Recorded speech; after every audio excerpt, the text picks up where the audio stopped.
Hi, everybody. This is Tony Nash with Complete Intelligence. Thanks for joining us for another quick hit. Today, we're with Seth Levine from the Integrating Investor. We're going to talk about central banks and debt cycles and all kinds of cool stuff. Seth, thanks for joining us. Can you give us a quick intro of kind of what you do? Sure. Thanks for having me, Tony. I'm glad to meet you in person rather than over Twitter. Yeah. Sure. My name's Seth Levine. I'm the author and creator of the Integrating Investor blog. I'm also a professional investor, but everything here is going to be related to my blogging activities. They're just personal opinions. It has nothing to do with my employer. It's obviously not investment advice. You guys know the drill. Usual disclaimers. So with that, I'll end that there. Thanks, Seth. Thanks a lot. I really appreciate the time. I know you're super busy.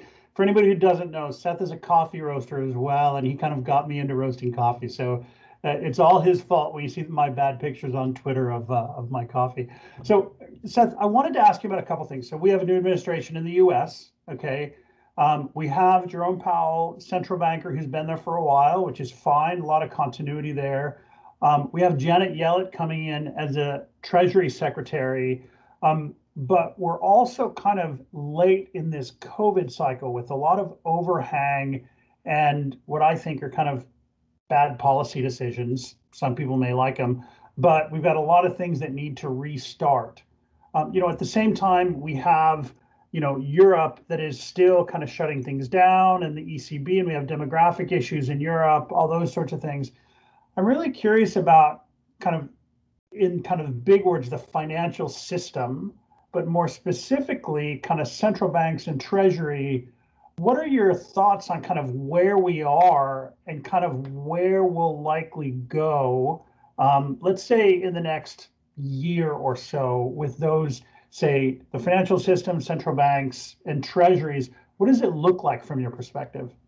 Sure. A nice light topic. So I think, the financial system, I think, is just a really interesting topic altogether because it is a very big word, a very big concept, and people like to it's an abstraction that a lot of people grasp onto. And some of the work I've done a couple of years ago, I really tried to untangle that abstraction and concretize it. And kind of what I found is that it's, when we say financial system, we're really just talking about a system of interconnected banks, right? So at its base, we're talking about very simple banking. And when I think about, banking is complicated, but when I think about banking at its core, what is it? It's really just a carry trade, right? If you have bank XYZ, you take in deposits, and then you try and invest those and earn an asset yield that's in excess of your deposits, and you keep a little bit and your deposit rate, and you keep a little bit behind for reserves, i.e. Liquidity. So it's a leverage system. I think that's probably the most important thing. So when we talk about the global financial system, we're really talking about a leveraged system of interconnected, call it financial services companies. And that's what we see on the screen. They're in the markets for bonds, stocks, derivatives, all sorts of things. And it's giant, right? Because we not only we have central banks, we also have what's called the shadow banking system, right? Or some people call it the Eurodollar system, if you want. To me, they're interchangeable, but that's really what I see is the private markets way around kind of central banks. So when we look at what has happened, in my view, kind of over the course of not only my investing career, but over the course of my life, I really see this carry trade being squeezed in one direction, right? The funding side has perpetually been squeezed lower. And what's that done? The asset side has come down as well. But I see all these like market events, whether it be COVID or the Volmageddon event of a couple of years ago, or any number of market sell-offs. Like, to me, that is a signal that the market is trying to deleverage. There's been some sort of asset mispricing in the market, and because we're levered, again, the impact is so much greater. So the response out of policymakers has always been to lower the funding costs. And if you think about funding costs, asset yield. If the asset yield is coming down, the funding cost has to come down too to keep that carry trade together. And now as kind of we asymptotically reach zero, or maybe even going the other way, it's really interesting to see what's going to happen with that asset yield. Because again, if there's a mismatch of any sort, that's when we can start hitting some turbulence. Right. Do you think we're hitting that mismatch point? I mean, we have a lot of precarious events like right now, whether you're looking at big events like the demographic handoff from baby boomers to millennials, or if you're looking at COVID, or if you're looking at some specific, say, corporate events, or even cryptocurrencies, that sort of thing. I don't want to necessarily dive into cryptos, but there are so many different things happening right now that could kind of mess with that carry trade. Yeah. So go ahead. Yeah, I mean, if you want to talk about cryptos, I'm going to have to go break out some tequila. That's a total. That's right. It's a separate kind of conversation. But yeah, I mean, I think it depends on your time frame, and I think it's really.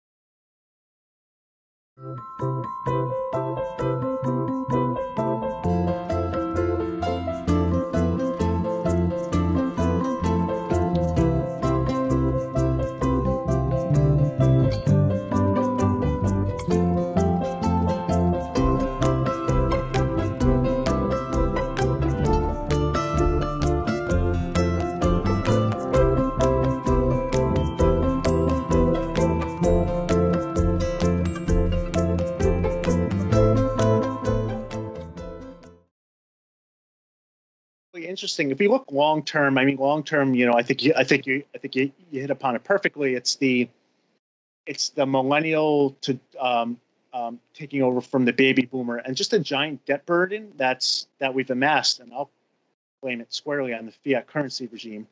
Because again, if you look at all fiat currency regimes, they tend to go in this direction, where the spending gets and the debt load tends to overwhelm the productive capability of the current economy. And, that is an issue that I think has to resolve. And how that resolves, I'm not going to say anything unique here, but I believe there's only three ways out. You can either inflate it away, you can either restructure the debt or the obligations. And, in this case, would probably mean restructuring Social Security and Medicare benefits, or you can inflation, or you can repay it or default on it, right? Which I don't think. I think repayment is going to be difficult, and default, I'm not sure we need that, considering that it's a fiat currency, and we could print it ourselves. And that actually kind of leads into what I think is the allure of MMT right now. And again, that's, I think, if Bitcoin is one bottle of tequila, I think MMT is about a case, a case of it. But I think that's the draw of that, because people are trying to find a way out of this, and that's kind of longer term. If we go back to kind of the more near term view, I think inflation is really an interesting development here. And when we say inflation, I mean we're specifically talking about CPI growth, right? So if we get to a point where the CPI is going up and bond yields, for whatever reason, follow CPI growth up, then let's go back to that carry trade. Now we're talking about our funding costs going up. If the asset yields don't go up, that's going to be a problem for the financial system and keeping that carry trade together. However, it's also how to get the asset yields up, right? Well, the price has to come down. So that I think is a pretty interesting potential risk that we may be facing in the economy, unless we can really generate the growth so we can get the asset yield up to kind of match the increase in funding costs. Right. Yeah, I think we are in that. I believe we're in that very precarious position right now. As we look at bond yields rising, we look at other things. I mean, there's a lot happening right at this very moment. And so if you are a Janet Yellen or a Jerome Powell, what are you thinking about? I mean, aside from these big problems we've talked about, what kind of tools do you think you're looking at, aside from kind of dump trucks of trillions of dollars? Like, is there a lot? Do they have other options, really? Yeah, so I'm going to answer this in some really different ways. I think the dump truck is I think the stimulus route. I think most people would like to go to. I actually think that's counterproductive, because when I think about stimulus, right, you are giving, as opposed to say QE, for example, you're actually giving, you're putting money in the hands of citizens, right? These are not institutions; these are actual citizens who are going to go out and purchase things. So that actually, I think, puts upward pressure on CPI growth in a way that QE just simply did not, just from a purely mechanical perspective. So if that's the case, and we start seeing, so if you go and unleash some stimulus, and then you start seeing CPI growth, and then you start seeing bond yields go up, I mean, you're actually exacerbating the problem. Right. So right. My preferred method, and as a pure capitalist here, if I'm Jerome Powell, if I'm Janet Yellen, I'm thinking of ways to get the asset yield up. And I mean like bona fide get the asset yield up. And from my perspective, that's purely deregulation and kind of going to as free market and economy as possible. And over time, I'm not saying snap your finger and do it at once, but that to me would be the only way of really getting kind of the asset yield up and the growth up that we need to kind of grow our way out of the debt load that we've created. Okay, interesting. So what are some of those deregulation paths you'd go down? Like, again, the broad swaths of them, and how would you kind of sequence that to not have a, immediately, kind of negative impact on everything, right? What would you focus on, and kind of how and when would you focus on it?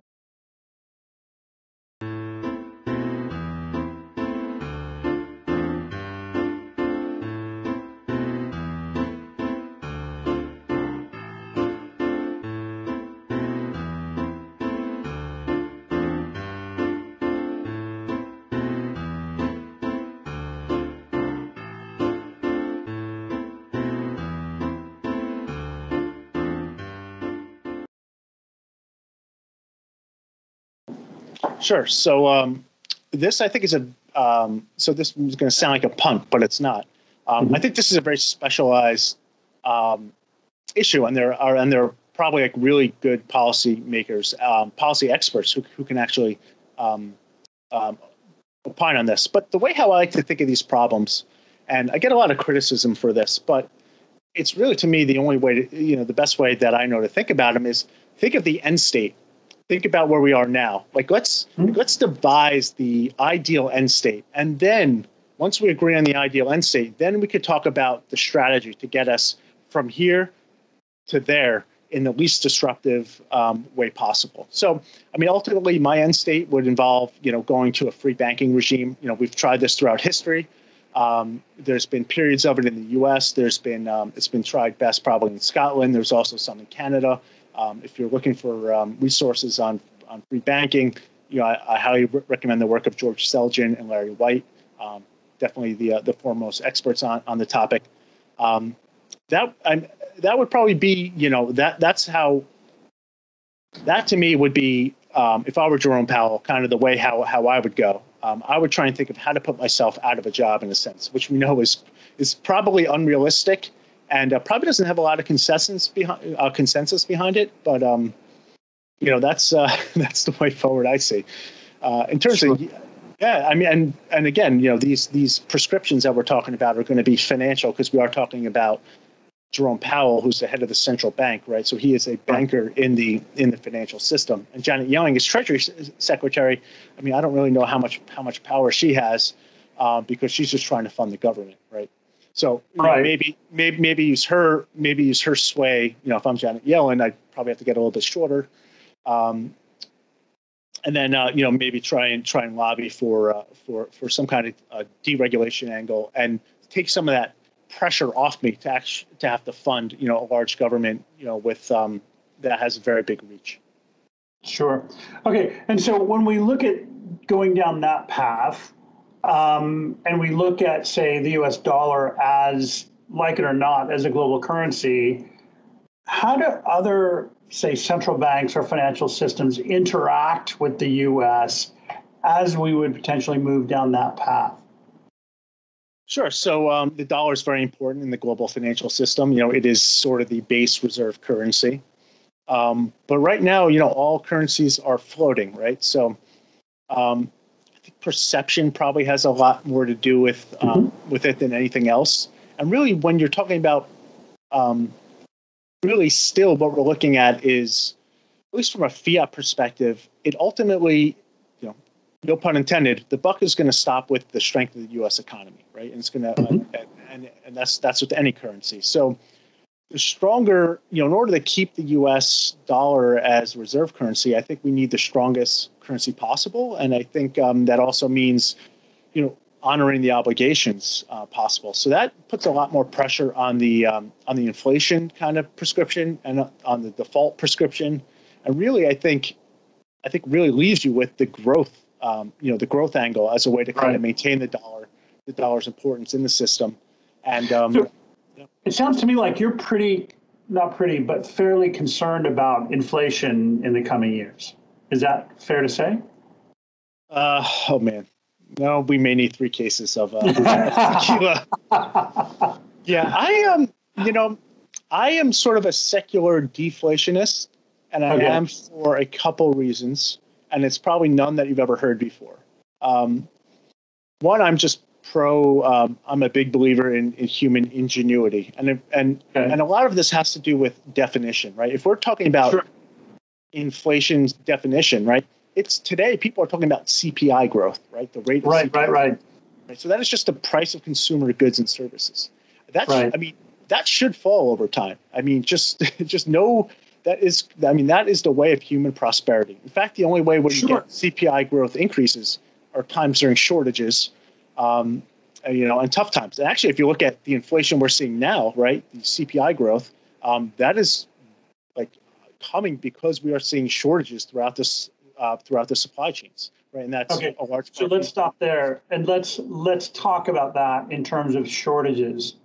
Do you think we'll continue? Are those shortages something that are here to stay? Let's say in the short to medium term, because I'm a technologist. I started technology for a reason, mostly because I'm an optimist.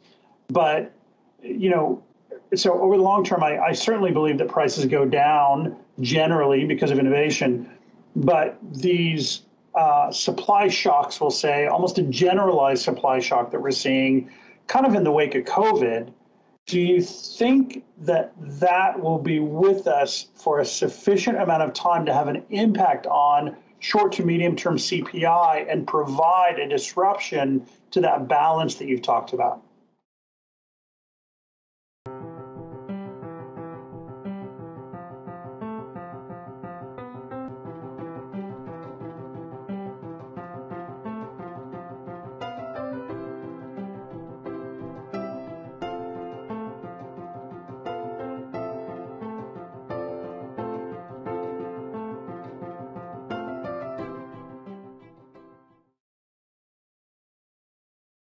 That's an interesting question. I think it's a matter of time frames, because I think longer term, right? I mean, you're in business. I've been a bottoms up analyst for 17 years here, and if there's one thing there's one takeaway I see is when there's no better cure for high prices than high prices, right? And why is that? Well, that's because businessmen and women innovate.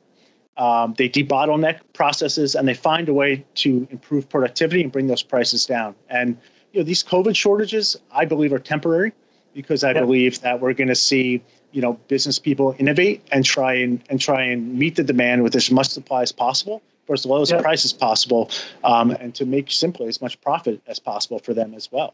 So I think it's short term. I just don't, I don't have a way to really gauge how long that's going to be, because quite honestly, it's going to be a very micro analysis, right? Are you talking about meat supply, or are we talking about the chip shortages and chip shortages that we're seeing, or are we talking about what industry? So but in general, you think it's pretty short-lived. So we may see a short shock, but for the most part, where that equilibrium that you talk about can remain. I think so, but I think what'll be interesting though too is let's take this all out of let's go back to the financial system right back. How quickly is the bond market going to react? I think that's probably the most interesting part of this conversation. Well, it's already started, right? Altogether. Treasuries have risen like 33% since Feb 1. So treasuries have more than doubled. Right, exactly. Yeah. Doubled from zero, right? So from a pretty low base, the 10-year specifically. Exactly. So essentially, I mean, investors are forward-looking, and the question is, how are people going to react to the perceived rise in CPI growth?